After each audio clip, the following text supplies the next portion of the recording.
Astaghfirullah. Bismillahirrahmanirrahim. Assalamualaikum warahmatullahi wabarakatuh.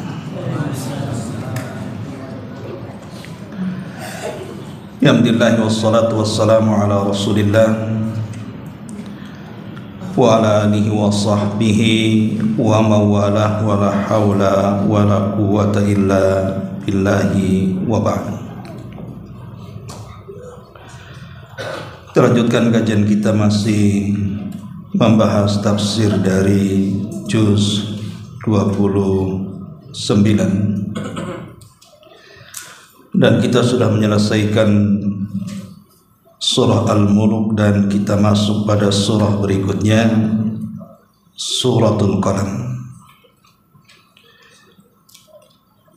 Al-Qalam artinya pena. Di sini Allah Subhanahu wa taala berfirman, Nun wal qalami wa ma yasturun. Nun demi pena dan apa yang mereka tuliskan padanya. Ma anta bi ni'mati rabbika bimajnun. Berkat karunia Rabbmu engkau wahai Muhammad bukanlah orang yang gila. Wa innalaka la ajran ghaira mamnun. Sungguh bagi engkau pahala yang tidak terputus. Wa innaka la'ala khuluqin azim. Sesungguhnya engkau benar-benar berbudi pekerti yang agung. Fasatubsir wa yubsirun. Kelak engkau akan melihat dan mereka orang-orang kafir pun akan melihat. Bi ayyikumul maftun. Siapa di antara kalian yang gila sesungguhnya. Ma'asyiral muslimin wal muslimat rahimakumullah. Surat ini memiliki 3 asbab nuzul. Pertama, di dalam surah ini ada beberapa ayat, di antaranya ma anta bi ni'mati rabbika bimajnun. Ayat kedua dari surah ini. Kemudian juga ayat keempat, wa innaka la'ala khuluqin azim. Sesungguhnya engkau benar-benar berbudi pekerti yang luhur. Kemudian pada ayat ke-51-nya, wa iyyakadul ladzina kafaru la yuzlikunaka bi absarihim lamma sami'u dzikra wa yaquluna innahu lamajnun. Dan sesungguhnya orang-orang kafir itu benar-benar hampir menggelincirkan kamu dengan pandangan mereka tatkala mereka mendengar Al-Quran dan mereka berkata sesungguhnya Muhammad itu benar-benar orang yang gila. Pertama dalam ayat kedua surah Nun, ma anta bi ni'mati rabbika bimajnun. Jadi orang-orang musyrik di zaman jahiliyah, orang-orang musyrik Quraisy, mereka selalu menuduh Nabi sallallahu alaihi wasallam sebagai orang gila. Alasannya karena Nabi sallallahu alaihi wasallam selalu mengaku dirinya nabi. Jadi kemana-mana Nabi sallallahu alaihi wasallam mengatakan mengaku dirinya nabi dan rasul. Ya, memang dia nabi dan rasul. Tetapi orang-orang musyrik itu selalu mengatakan bahwa perkataan itu sebuah kegilaan. Mana ada Muhammad itu seorang nabi dan rasul. Mereka mengetahui sejak lahir sampai menikah, sampai diangkat dan mengaku jadi nabi, orang-orang musyrik tahu tidak mungkin dia nabi. Makanya kemudian Allah Subhanahu wa taala menurunkan ayat ini, ma anta bi ni'mati rabbika bimajnun. Berkat karunia Rabbmu wahai Muhammad, engkau bukan orang yang gila. Ya, Nabi kita bukan orang gila, tapi Nabi kita adalah seorang Nabi dan Rasul. Ini membantah apa yang dikatakan orang-orang musyrik terhadap Rasul kita Muhammad sallallahu alaihi wasallam.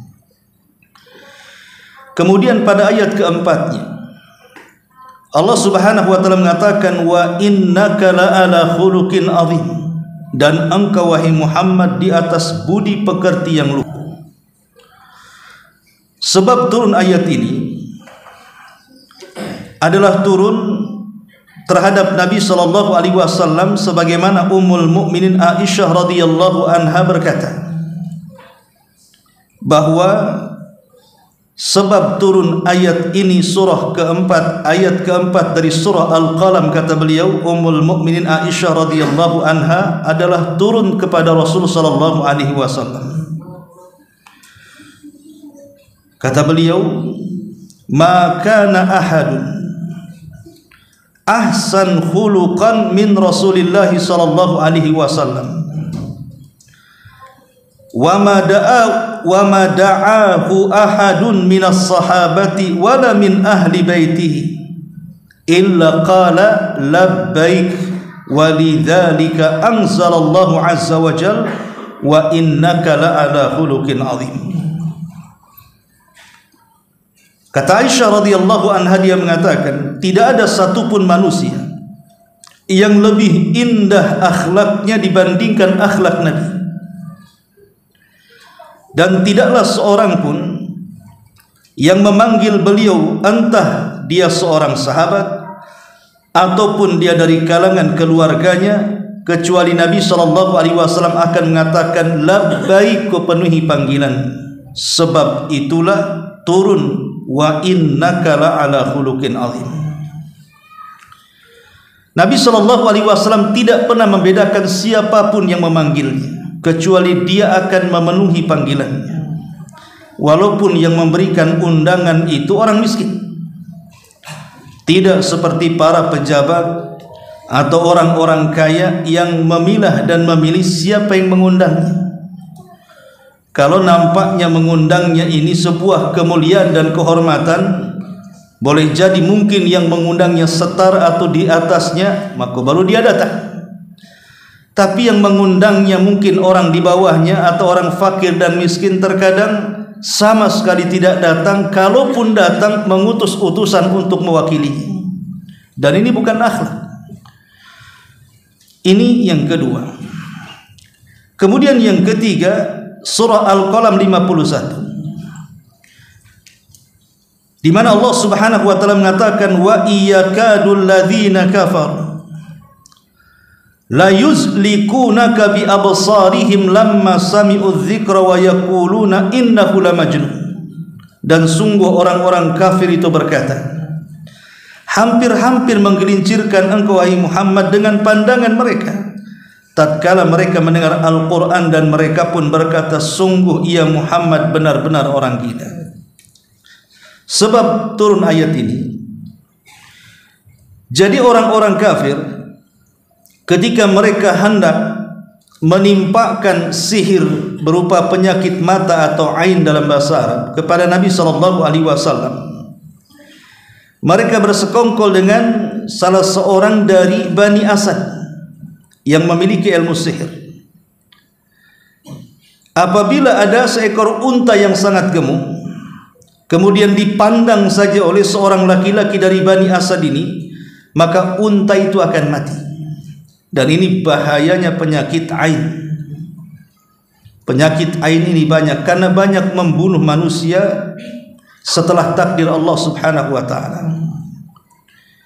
Cuman kadang-kadang masyarakat di zaman sekarang tidak percaya dengan penyakit ain ini. Padahal penyakit ini banyak yang membunuh, karena penyakit ini ditimbulkan dari hasad. Lah akhirnya kemudian mereka hendak menyakiti Nabi sallallahu alaihi wasallam dengan mengundang orang ini. supaya menyakiti dengan penyakit ain, sebagaimana yang ia lakukan terhadap unta itu. Tapi Allah Subhanahu wa taala menjaga nabinya, sehingga kemudian tidak mempan penyakit ain seorang laki-laki dari Bani Asad kepada Nabi sallallahu alaihi wasallam. Oleh karena itulah maka turun ayat ini, wa iyakadul ladzina kafaru la yuzlikunaka bi absarihim, dan sungguh orang-orang kafir itu benar-benar hendak membahayakan engkau wahai Muhammad dengan pandangan mereka. Maksudnya pandangan di sini penyakit ain mereka. Inilah 3 asbab nuzul daripada surah Al-Qalam. Ma'asyiral muslimin yang dimuliakan Allah Subhanahu wa taala, surah Al-Qalam ini adalah surat kedua yang turun kepada Nabi sallallahu alaihi wasallam setelah surah Al-Alaq dan juga surah Al-Mudaththir.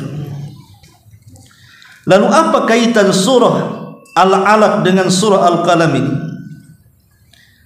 Tentu ada kaitannya, karena dalam surah Al-Alaq itu Allah Subhanahu wa taala memulakan dengan kalimat Iqra. Iqra bismi rabbikal ladzi khalaq, khalaqal insana min 'alaq, Iqra wa rabbukal akram alladzi 'allama bil qalam, alladzi 'allama bil qalam, 'allamal insana ma lam ya'lam. Allah mulai dengan kalimat Iqra, baca. Dan membaca itu salah satu alat untuk mendapatkan pengetahuan. Orang yang banyak baca pasti cerdas, orang yang jarang baca pasti bego. Karena orang yang sering membaca itu banyak pengetahuannya. Makanya ada istilah kutu buku. Orang-orang yang senantiasa tidak lepas daripada buku dan terus membacanya, maka lama-lama dia akan memiliki pengetahuan luas. Tetapi membaca saja tidak cukup, harus mencatat. Karena pengetahuan itu terkadang bisa hilang dengan banyaknya masalah, dengan usia yang lanjut, dan begitu seterusnya, sehingga pengetahuan itu bisa tertancap dengan tulisan. Makanya ada seorang penyair mengatakan, qayyidul ilma bil kitabah, ikatlah ilmu itu dengan catatan. Ikat ilmu itu dengan catatan. Karena terkadang, apalagi zaman kita ini, yang terkadang cara serapnya, cara simpannya di memori otak kita ini lemah, tidak sekuat orang-orang dulu. Lihat saja contohnya Imam Al-Bukhari rahimahullahu ta'ala. Dia bisa merekam pengetahuan itu dengan otak kecerdasannya, dengan hafalannya. Tapi dia pun menulis Sahih Bukhari. Secerdas Imam Bukhari pun dia mencatat, bahkan mengarang sebuah sahih yang dikenal dengan Sahih Bukhari. Itulah diantara kaitan kenapa kemudian surah Qalam ini bagian surah awal-awal yang turun kepada Nabi sallallahu alaihi wasallam, seolah-olah agama yang akan dibawa oleh Nabi sallallahu alaihi wasallam itu harus berdasarkan ilmu pengetahuan. Orang Islam itu harus cerdas, jangan bego, jangan bodoh. Orang Islam itu harus cerdas, karena ayat dan surah-surah pertama yang turun itu memerintahkan belajar. Iqra, membaca, wasilah kepada ilmu. Nun wal qalami wa ma yastur. Nun dan pena dan apa yang mereka tulis. Menulis juga bagian daripada kecerdasan. Maka kita umat Islam harus cerdas. Cerdas di bidang agama dan juga cerdas di bidang dunia. Ma'asyiral muslimin yang dimuliakan Allah Subhanahu wa taala, adapun surah ini sendiri, tentu surah ini adalah makkiyah karena memang turun di awal-awal. Artinya surah ini turun sebelum hijrah Nabi sallallahu alaihi wasallam, dan penamaan kenapa surah ini disebut Al-Qalam karena memang ada lafaz qalam di dalamnya. Nun wal qalami wa ma yasturun. Makanya surahnya disebut Al-Qalam karena ada penamaan Al-Qalam di dalam surah ini. Adapun tentang keutamaan membaca surah ini, tidak ada hadis yang sahih. Tetapi sebagian para ulama menyebutkan seperti Majduddin Fairuz Abadi rahimahullahu taala, beliau mengatakan ada dua hadis tentang keutamaan orang yang membaca surah ini, tetapi dua-duanya mungkar, tidak sahih. Hadis yang pertama, man qara'aha a'tahu Allahu thawabal ladzina hassanallahu akhlaqahum. Siapa yang membacanya, maka Allah Subhanahu wa taala akan memberikan pahala seperti orang-orang yang Allah perbaiki akhlaknya. Hadis ini mungkar, tidak sahih. Kemudian yang kedua, hadis Nabi sallallahu alaihi wasallam yang mengatakan kepada Ali radhiyallahu anhu, di mana Rasul mengatakan, ya Ali, man qara'aha nawwarallahu qalbahu wa qabrahu wa bayyadha wajhahu wa a'tahu kitabahu biyamini wa lahu bikulli ayatin qara'aha thawabu man mata mabtunan. Kata Nabi sallallahu alaihi wasallam, ya Ali, siapa yang membaca surah Al-Qalam ini, maka Allah Subhanahu wa taala akan berikan cahaya kepada hatinya, cahaya kepada kuburnya, dan Allah akan putihkan wajahnya, dan Allah akan berikan catatannya diambil dengan tangan kanannya, dan setiap ayat yang dibacanya dia akan mendapatkan pahala orang yang mati karena sakit perut, artinya orang yang mati syahid. Sekali lagi, hadis ini juga mungkar. Artinya tidak ada satupun hadis yang menjelaskan tentang keutamaan membaca surah ini. Walaupun demikian, keutamaan secara umum membaca Al-Quran itu sudah jelas. Nabi SAW mengatakan, man qara'a harfan min kitabillah falahul hasanatu wal hasanatu bi asyri amthaliha la aqulu alif lam mim harfun walakin alifun harfun wal lamun harfun wa mimun harfun. Kata Nabi SAW, siapa yang membaca satu huruf dalam Al-Quran, surat apa saja termasuk surah Al-Qalam, maka setiap satu huruf akan mendapatkan satu kebaikan yang dilipat gandakan 10 kali lipat kebaikan. Aku tidak katakan alif lam mim satu huruf, kata Nabi, tapi alif dianggap satu huruf, lam dianggap satu huruf, mim dianggap satu huruf. Dan surah Al-Qalam ini berapa huruf di dalamnya? Kalau kita membacanya, maka kita akan mendapatkan setiap satu huruf 10 kebaikan. Dan secara umum membaca Al-Quran itu jelas akan mendapatkan syafaat bagi para pembacanya. Dan banyak lagi keutamaan secara umum orang yang membaca Al-Quran, termasuk suratul Qalam. Ma'asyiral muslimin wal muslimat rahimakumullah. Di dalam surah Al-Qalam ini ada keistimewaan yang luar biasa. Ada nikmat yang Allah Subhanahu wa taala anugerahkan kepada kita. Dan nikmat itu ihtimamul Islam bil ilmi.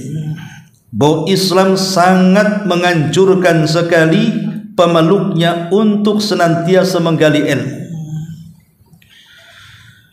Karena ilmu itu adalah kunci hidayah. Kalau kita ingin baik dan diperbaiki oleh Allah Subhanahu wa taala, jalannya hanya ilmu. Kata Nabi SAW, man yuridillahu khairan yufaqihu fiddin. Siapa yang berkehendak dalam kehidupannya mendapatkan kebaikan yang banyak, maka Allah Subhanahu wa taala akan berikan kecerdasan dalam pikirannya. Artinya, siapapun yang ingin kebaikan, baik dunianya ataupun akhirat, kuncinya ada di ilmu. Dan isyaratnya adalah dalam surah Al-Qalam, nun wal qalami wa ma yastur. Artinya di sini nikmat Allah Subhanahu wa taala berupa ilmu ini jangan disia-siakan. Adapun sedikit tentang masalah pena. Kenapa kemudian Allah Subhanahu wa taala memberi nama surat ini dengan surah pena atau surah kalam, karena keagungan pena itu sendiri yang banyak rahasia di dalamnya.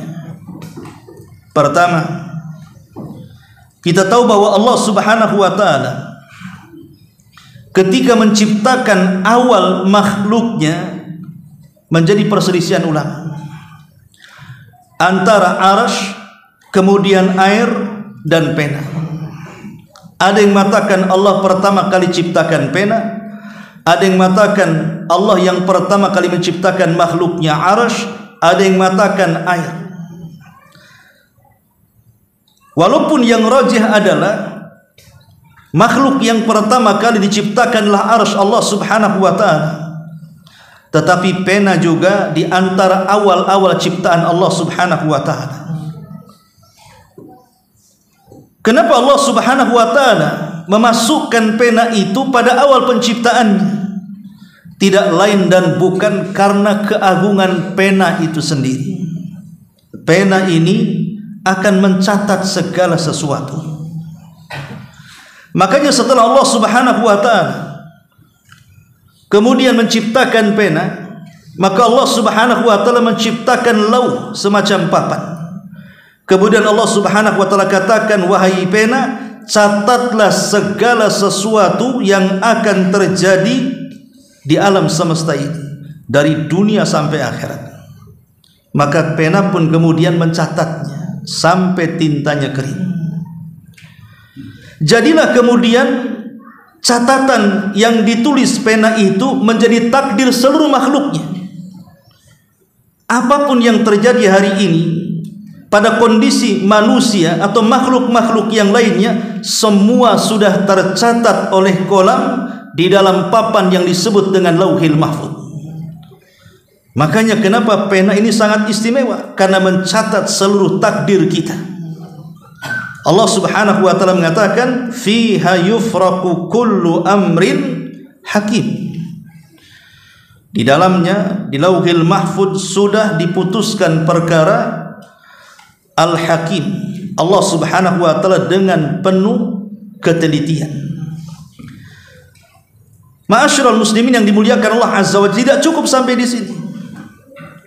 Bahkan para malaikat pun mereka memegang pena dan mereka memegang catatan. Setiap hari mereka mencatat setiap perbuatan manusia.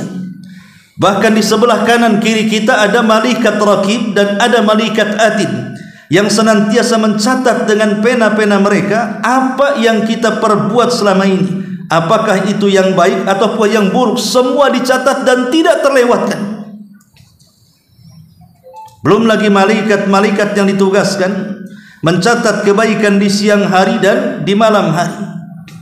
Atau malaikat-malaikat yang ma'ruf dalam hadis datang kemudian setiap hari Jumat kemudian berdiri di pintu masjid dan mencatat setiap orang yang masuk masjid, siapa yang awal dan mendapatkan saf pertama, dan begitu seterusnya.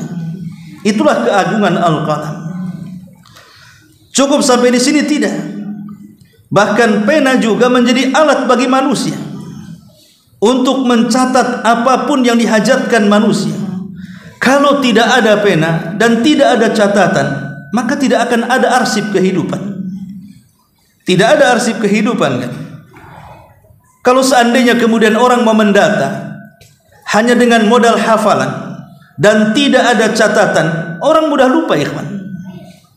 Pamannya ini di Pontren ini sajalah berapa kemudian santri di sini, jamaah di sini tanpa dicatat, hanya model hafalan. Mungkin kita lupa siapa dia, anak siapa dia, orang mana dia, ada di mana rumahnya.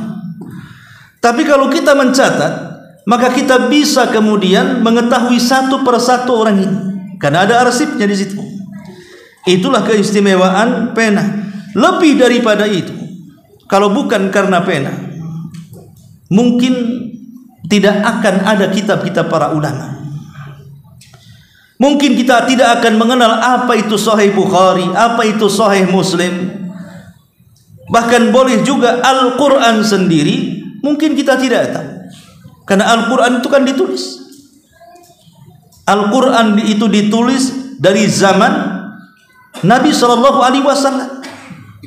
Oleh para sahabat sudah dicatat. Kalau seandainya para sahabat Nabi SAW tidak mencatat wahyu, boleh jadi mungkin hari ini kita tidak pernah mengenal Al-Quran. Boleh jadi kita tidak bisa menghafal Quran. Kalau seandainya para ulama tidak mencatat kitab-kitab kemudian menjadi warisan bagi kita, boleh jadi mungkin kita tidak akan pernah mengetahui hukum-hukum seputar akidah, seputar ibadah, seputar muamalah. Apa jadinya manusia di atas kegelapan dan kejahilan? Itulah kenapa surat ini sangat istimewa. Belum lagi kemudian soal muamalah. Kalau tidak dicatat, macam mana kemudian seseorang akan menjaga amanah? Orang jual beli, kerjasama, hutang piutang, kalau tidak dicatat akan banyak bermasalah. Tapi dengan adanya catatan, rumah ada sertifikat, tidak sembarang orang mengambil rumah orang. Ini ada sertifikatnya, ini rumah saya, lihat ini, ada suratnya, ya. Jadi tidak sembarang orang mengambil tanah, tidak sembarang orang mengambil rumah, tidak sembarang orang mengambil hak orang lain, karena ada bukti catatan, baik dalam bentuk sertifikat atau dalam bentuk perjanjian. Itulah kenapa istimewanya qalam ini. Tetapi walaupun demikian, yang namanya pena itu, kalau dicatat dengan catatan yang baik, tentu juga hasilnya baik. Tapi kalau pena ini disalahgunakan untuk catatan keburukan, maka pena juga akan membahayakan kita. Betapa banyak orang-orang yang kemudian terzolimi gara-gara pena. Membuat surat tanah palsu, membuat perjanjian palsu, membuat akad-akad palsu, dan dipalsukan semuanya. Ini bisa menzalimi orang.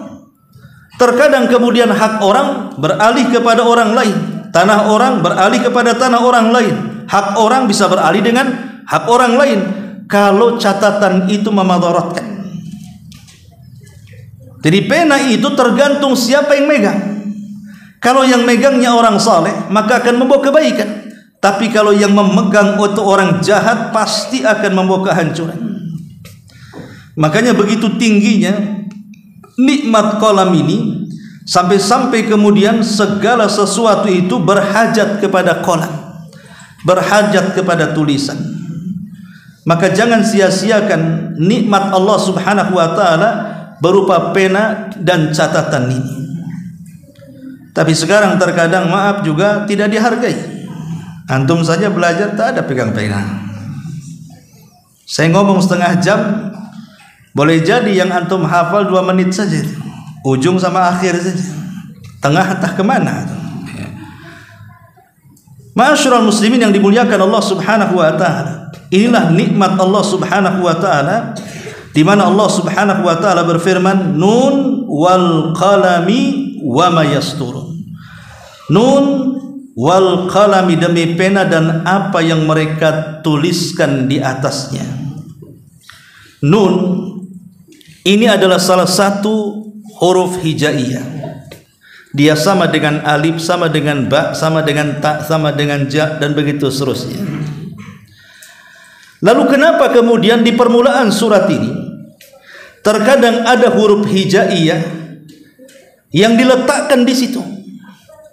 Dan itu banyak di beberapa surat.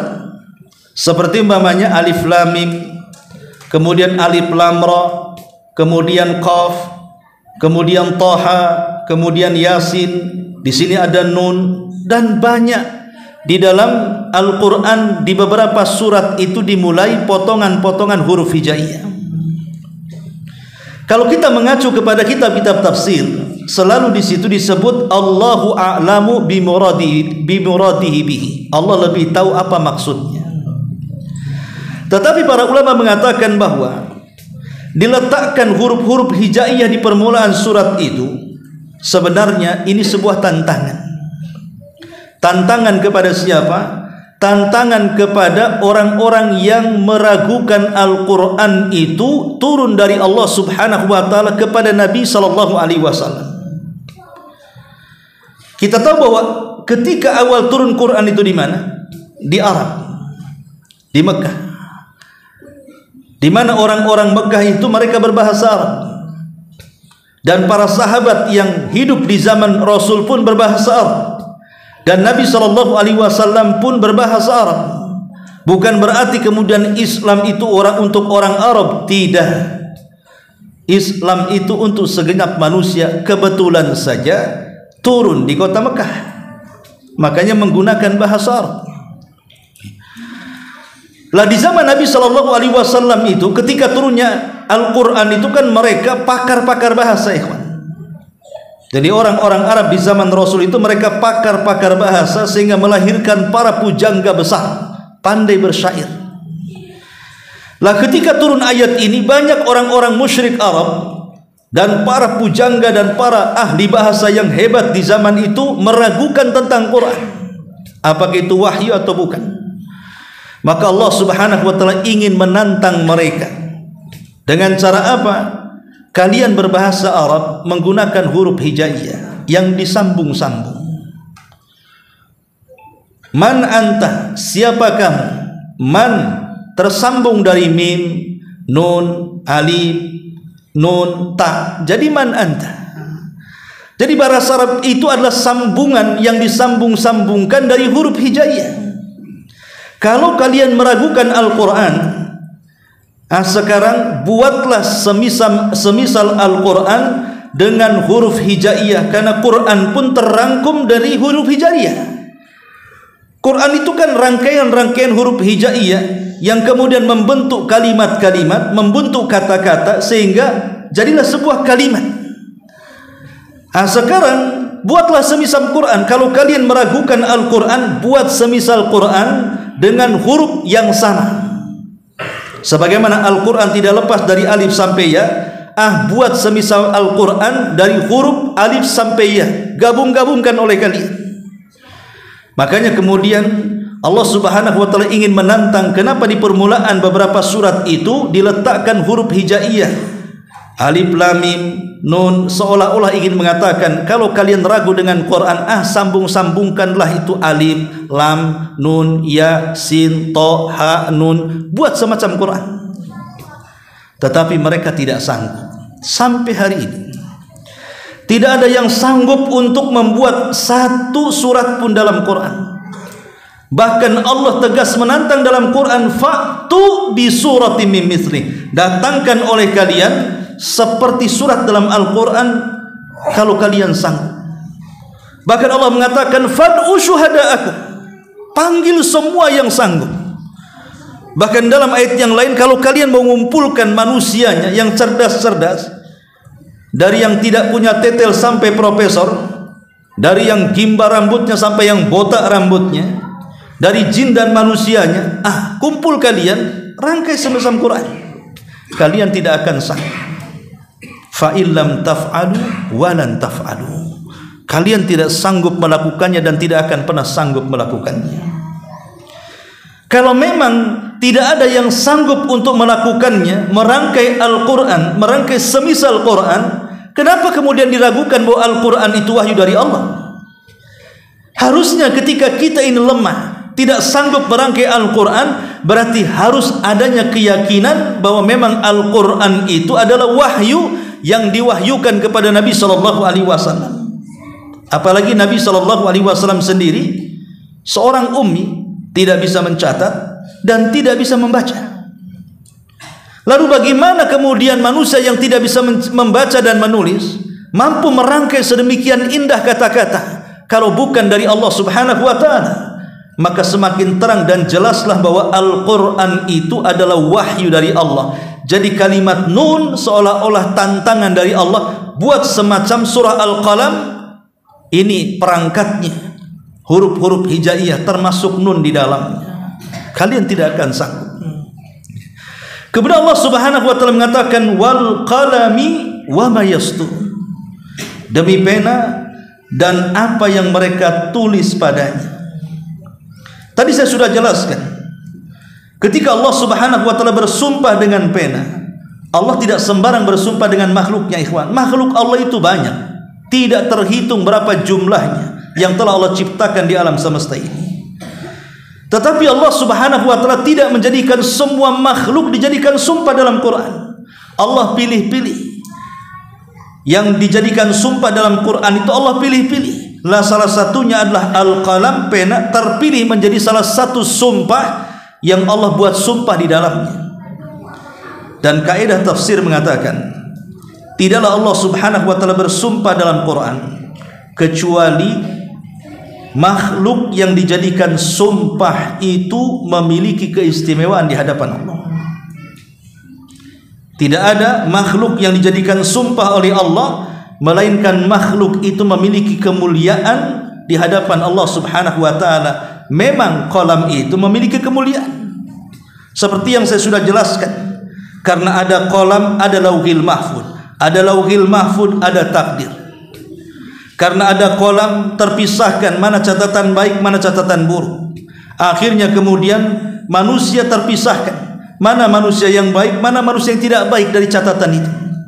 Bahkan ketika mengambil catatan itu pun dibedakan. Ada yang mengambil dengan tangan kanannya, ada yang mengambil dengan tangan kirinya, ada yang mengambil dengan tangan kiri dari balik pundaknya. Bahkan dengan qalam akhirnya Quran tercatat dan kita bisa membacanya. Kitab-kitab para ulama tercatat dan kita bisa mempelajarinya. Dengan qalam kehidupan manusia stabil. Akhirnya seluruh perjanjian apapun tidak mungkin ada orang yang berkhianat karena terikat dengan perjanjian tulisan. Itulah keistimewaan pena. Kemudian Allah Subhanahu wa taala mengatakan, ma anta bi ni'mati rabbika bimajnun. Berkat karunia Rabbmu ya Muhammad, bukanlah engkau orang gila. Tadi saya sudah katakan asbab nuzulnya. Orang-orang musyrik Arab itu, mereka adalah para penyembah berhala. Tuhannya bukan satu, tapi banyak sekali Tuhannya. Beragam macam Tuhan mereka sembah. Mulai dari batu sampai kepada kayu mereka sembah. Bahkan kalau seandainya mereka berada di padang pasir, kemudian mereka rindu ingin menyembah Tuhannya, maka mereka akan menggundukkan pasir kemudian menyembahnya. Saking hilang akalnya. Kalau mereka mendapatkan batu, maka mereka akan sembah batu itu. Dan kalau mendapatkan batu yang lebih indah, batu yang lama dibuang, batu yang lebih indah disembahnya. Mendapatkan batu lagi yang jauh lebih indah, batu yang indah dibuang dan yang lebih indah kemudian disembahnya. Mana ada kemudian Tuhan sekehendaknya dibuang dan diambil? Otaknya di mana? Ma'asyiral muslimin yang dimuliakan Allah Subhanahu wa taala. Sehingga ketika kemudian Nabi SAW diutus oleh Allah Subhanahu wa taala untuk supaya menghapuskan kesyirikan, menyembah makhluk menjadi menyembah Khalik, menjadi budak manusia, menjadi dari budak manusia menjadi budak Allah Subhanahu wa taala. Maka Rasulullah SAW datang dengan agama tauhid. Mulai kemudian Rasulullah SAW menyalahkan peribadatan orang-orang musyrik. Jangan kalian sembah Lata, Uzza, Manat, Hubal dan sembahan yang lainnya. Orang-orang musyrik Arab ini merasa asing, agama apa ini? Kenapa kita harus membuang banyak Tuhan dan menentukan Tuhan yang satu? Itu pun tidak bisa dilihat. Orang ini gila. Jadi mereka menganggap gila. Itulah yang disabdakan Nabi SAW, bada al-islamu ghariba. Memang permulaan Islam itu kan datangnya asing. Agama apa ini? Sampai mereka mengatakan, aja'alal alihata ilaha wahid, inna hadha la syai'un ujab. Apakah kami harus membuang Tuhan yang banyak dan menetapkan Tuhan yang satu? Ini agama apa ini? Mereka mengatakan ini agama apa? Ini agama yang tidak pernah dikenal oleh kami dan bapak nenek moyang kami. Ini ajaran baru yang menyesatkan, yang memecah belah umat. Mulailah kemudian mereka menganggap Nabi SAW sebagai orang gila. Ini orang gila. Masa kami harus membuang Tuhan yang berpuluh-puluh ratusan tahun kita sembah? Kalau bukan gila, ada sesuatu di otaknya ini. Siapa lagi? Enggak mungkin orang waras mengatakan seperti itu. Itulah ucapan mereka. Maka Allah Subhanahu wa taala turunkan ayat ini, ma anta bi ni'mati rabbika bimajnun. Berkat karunia Rabb wahai Muhammad, engkau bukan orang gila. Mereka yang gila. Mereka tidak bisa membedakan mana Tuhan yang hak, mana Tuhan yang tidak hak. Contoh saja umpamanya kisah Umar bin Khattab radhiyallahu anhu, walaupun kisah ini lemah, kita ambil maknanya saja. Maknanya sahih. Walaupun riwayatnya lemah, tidak usah dijadikan pegangan. Karena ceritanya sudah masyhur bagaimana Umar bin Khattab radhiyallahu an ketika dia sedang safar, kemudian kerinduan untuk menyembah Rabbnya semakin menjadi-jadi, lupa dia tidak membawa Tuhan. Karena kan orang-orang musyrik di rumah-rumah mereka itu bukan satu berhala, tapi banyak berhala. Ada berhala yang besar terkadang diletakkan di ruang tertentu. Ada berhala yang sedang, boleh jadi mungkin diletakkan di kamarnya. Ada yang biasa saja rupanya diletakkan di ruang tengahnya. Jadi mereka kemudian banyak berhala dengan berbagai macam manfaat di dalamnya. Termasuk juga ada berhala yang kecil nonet, biasanya dikantongi dibawa untuk safar. Nanti kalau rindu dikeluarkan berhalanya disembah. Lah Umar bin Khattab radhiyallahu an lupa dia membawa berhalanya. Artinya apa? Ketinggalan Tuhannya ketinggalan. Sehingga ketika kemudian dia mau pulang mengambil Tuhannya sudah safar terlalu jauh. Tapi kalau seandainya tidak menyembah Rabbnya, maka kerinduannya tidak bisa diobati. Dari situ dia terpikir untuk membuat Tuhan. Dari apa? Dari adonan roti yang harusnya menjadi bekalnya, dirangkai kemudian menjadi Tuhannya. Jadi adonan roti itu yang harus jadi bekal safarnya, kemudian di apa namanya, di apa nama kau digini itu, di kremek-kremek tuh, di kual-kual atau apa ya. Akhirnya kemudian diambil buat kepalanya, kemudian diambil lagi buat tangannya, kemudian diambil lagi buat badannya, kemudian diambil lagi buat kakinya. Jadilah Tuhan Umar, siap disembah Umar. Setelah kemudian menyembah habis energinya hanya untuk menyembah Tuhannya, terdengar suara lapar dari perutnya. Di sini Umar kebingungan. Kenapa? Makanannya sudah menjadi berhala. Kalau seandainya dia tidak memakan, maka dia akan kelaparan. Tapi kalau dia makan, berarti dia makan Tuhan. Ini kan sesuatu yang susah untuk diambil keputusan. Tapi yang namanya orang lapar, macam manapun akan nekat. Akhirnya kemudian tanpa sadar diambil kepalanya, lep dimakan. Kurang puas juga diambil tangannya, kemudian dimakan. Kurang juga diambil perutnya, kemudian dimakan. Kurang juga kakinya dimakan juga. Habislah Tuhan Umar dimakan Umar. Sampai Umar bin Khattab ketika mendapatkan hidayah Islam selalu tertawa sendiri seperti orang gila. Ketika ditanya, kenapa engkau selalu tertawa ya Umar, menceritakan tentang kisah kebodohan dia terhadap berhalanya. Lihat, ini kan siapa yang gila sebenarnya di sini? Mereka yang gila. Orang-orang yang menyembah berhala itu tidak ada otaknya. Bagaimana mungkin mereka menyembah Tuhan yang tidak bisa mendengar, yang tidak bisa bicara? Macam mana akan mengabulkan keinginannya? Seandainya kemudian berhala itu ditumpukkan di sebuah rumah, kemudian kita tuang bensin Pertalite, Pertamax 92 atau turbo umpamanya, kita bakar rumah itu, kira-kira berhala itu bisa menyelamatkan? Nggak ada satupun yang lari. Saya jamin nggak ada yang satu lari. Boleh jadi terbakar dengan rumahnya. Bagaimana kemudian Tuhan yang tidak bisa melindungi dari api kemudian dimintai, kita berdoa kepadanya, menunggu ijabahnya? Ini angan-angan saja. Lalu siapa yang waras, siapa yang gila kalau sudah seperti ini? Makanya Allah Subhanahu wa taala mengatakan, ma anta bi ni'mati rabbika bimajnun. Berkat karunia Rabb wahai Muhammad, engkau bukan gila, mereka yang gila. Kemudian Allah Subhanahu wa taala mengatakan, wa innalaka la ajran ghaira mamnun.